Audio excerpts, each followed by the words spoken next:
पिछले वीडियो में हमने क्रेडिट कार्ड के बेसिक्स क्लियर किए थे कि कैसे हमेशा फुल पेमेंट करनी है और मिनिमम ड्यू के जाल से बचना है। अगर आप वो कर रहे हैं तो आप पहले ही बहुत सेफ हैं। लेकिन आज हम बेसिक्स से थोड़ा ऊपर उठेंगे। आज मैं आपको क्रेडिट कार्ड यूज करने की 4 ऐसी एडवांस स्ट्रेटजीज बताऊंगा जिन्हें सिर्फ टॉप 1% फाइनेंशियली स्मार्ट लोग यूज करते हैं। ये कोई मैजिक ट्रिक्स नहीं है, बल्कि बैंकिंग सिस्टम को आपके फायदे के लिए यूज करने का तरीका है।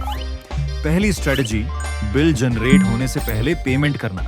मान लीजिए आपके कार्ड की लिमिट 1 लाख रुपए है और आपने महीने में 45,000 खर्च कर दिए। जब आपका बिल जनरेट होगा तो बैंक सिबिल को रिपोर्ट करेगा कि आपने अपनी लिमिट का 45% यूज कर लिया है।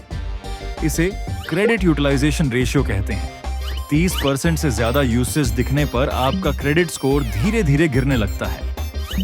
स्मार्ट तरीका क्या है? अपनी बिलिंग डेट से 3 दिन पहले 25,000 रुपए पे कर दो। अब आपका बिल सिर्फ 20,000 का बनेगा। सिबिल को लगेगा कि आपने सिर्फ 20% लिमिट यूज की है और आपका क्रेडिट स्कोर तेजी से बढ़ेगा। दूसरी स्ट्रेटजी, नो कॉस्ट EMI का भ्रम। अमेजन या फ्लिपकार्ट पर जब आप नो कॉस्ट EMI दर देखते हैं तो लगता है कि कोई एक्स्ट्रा पैसा नहीं देना पड़ेगा, लेकिन इसके पीछे का सच कुछ और है।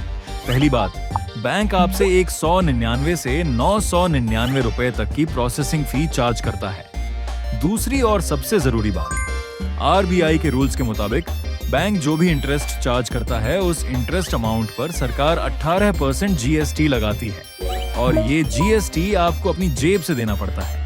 मतलब नो कॉस्ट के नाम पर आप असल में प्रोसेसिंग फीस और GST एक्स्ट्रा भर रहे होते हैं। तीसरी स्ट्रैटेजी, कार्ड पोर्टफोलियो बनाना।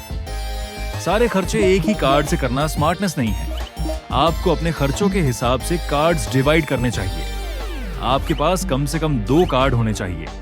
एक कोर कैशबैक कार्ड, जिससे आप सिर्फ ऑनलाइन शॉपिंग या यूटिलिटी बिल्स पे करें, जहां आपको सीधा 5% कैशबैक मिले। और दूसरा लाइफस्टाइल कार्ड, जिसे आप ट्रेवल या डाइनिंग के लिए यूज करें। अपने खर्चों को सही कार्ड से मैच करो।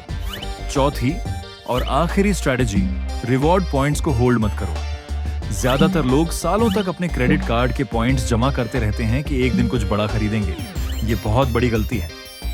इन्फ्लेशन की तरह बैंक्स हर साल अपने रिवॉर्ड पॉइंट्स की वैल्यू कम करते रहते हैं। जो फ्लाइट आज आपको 10,000 पॉइंट्स में मिल रही है, हो सकता है 6 महीने बाद उसके लिए 15,000 पॉइंट्स मांगे जाएं। गोल्डन रूल, जैसे ही आपके पॉइंट्स एक अच्छे अमाउंट तक पहुंचे, उन्हें एयर माइल्स, कैशबैक या वाउचर्स में तुरंत रिडीम कर लो। क्रेडिट कार्ड सिर्फ एक टूल है।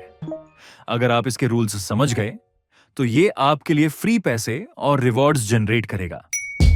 अगले वीडियो में हम बात करेंगे इमरजेंसी फंड के बारे में, क्योंकि जब लाइफ में कोई अचानक प्रॉब्लम आती है तो क्रेडिट कार्ड नहीं, आपका अपना इमरजेंसी फंड आपको बचाता है।